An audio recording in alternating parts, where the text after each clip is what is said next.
Welcome back. IDFC FIRST Bank reported profit for the first time in 7 quarters. Net interest margins as well jumped, but there was a decline in the balance sheet. That helped.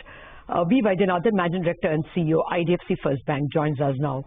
Good morning, Mr. Vaidyanathan. I know these are tough times.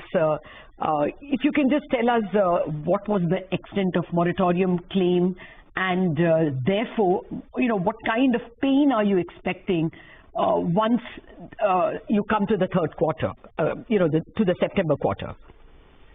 We have provided a moratorium to 35% of our customers who have requested.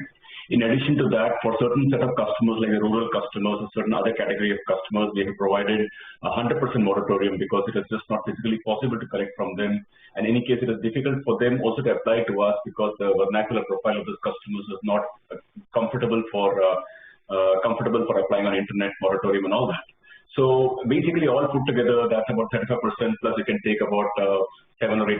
So that you can say about 42, 43% would have been the extent of moratorium we would have provided to our customers. Okay. If you can now detail to us what are you expecting in terms of NPAs at all? Do you think that this 35% is the only thing that is vulnerable? And are you prepared with capital for that period, for FY21? Well, the second one is the easy one because we have taken our CET1 capital to 15.5. Note that CET1 is CET1. It doesn't include AT1 bonds and all that. So I think that's in a very strong footing with this 2,000 crores of equity raise we did recently. With regard to NPA, our answer is very simple when I think about this. The retail customers to whom we have provided moratorium, with the extra 3 months of moratorium that has now come up here, customers do get an opportunity to start earning revenues over the next 3 months, and they've got to start honoring installments from September onwards. I do think that this is a very good move by the RBI that has given people time to recoup and start paying installments. With regard to the corporate customers, I do believe that many of them have taken it more precautionarily, and close to about 40% of our corporate banking customers have also availed moratorium. Mr. Vaidyanathan, good morning. So can you just try and give us some ballpark numbers in terms of NPAs? Out of these 43% of customers that have taken the moratorium, how much do you think could default?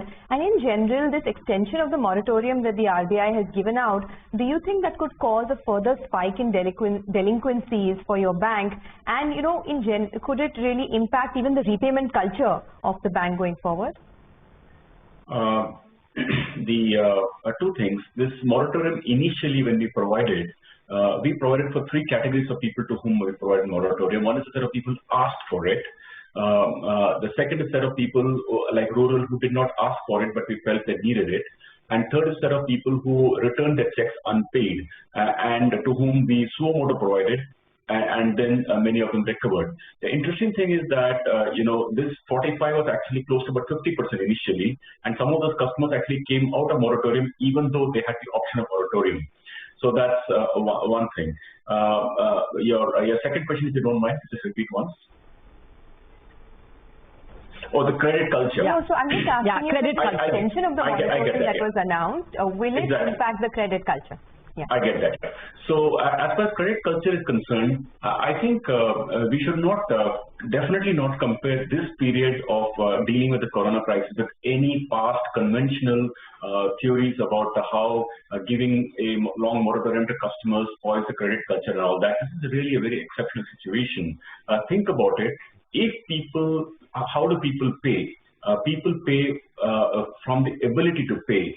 And like I said before, during this 3 months, people get opportunity to recoup. Let me just remind you that the moratorium was announced for 3 months, but effectively it was for 2 months because March installments had already cleared. So the moratorium was effectively for April and May. And lockdown has also been for 60 days. So people have had no time to come back in the game. So now, with moratorium for June, July, and August, hopefully lockdown is off, income is in, and they are having cushions to pay back.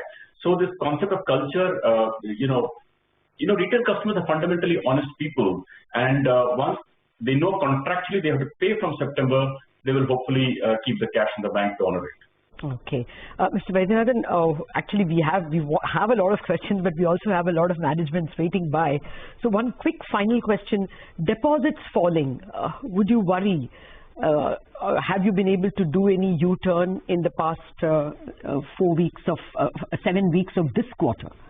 No, I think, Lata, you probably didn't read the results properly. Our deposits have grown very strongly last quarter.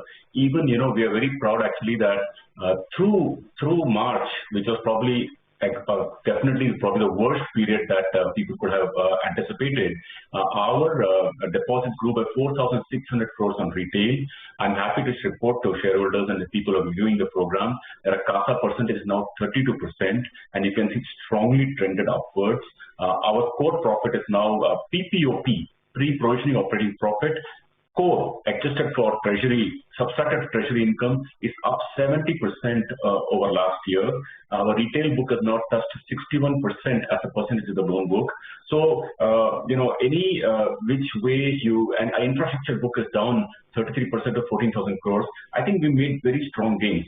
Coming back to liabilities, we are seeing strong growth, and you will just see this story going on for many quarters to come.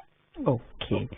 All right, got that, Mr. Vaidyanathan. I'll look it up. I have here a QOQ fall, but I could have missed something. Thank you very much for joining us. We will have a more detailed chat later because we have 3 days of results to catch up. So our next guest, an important one, HDFC. HDFC, yes, the disappointment came from the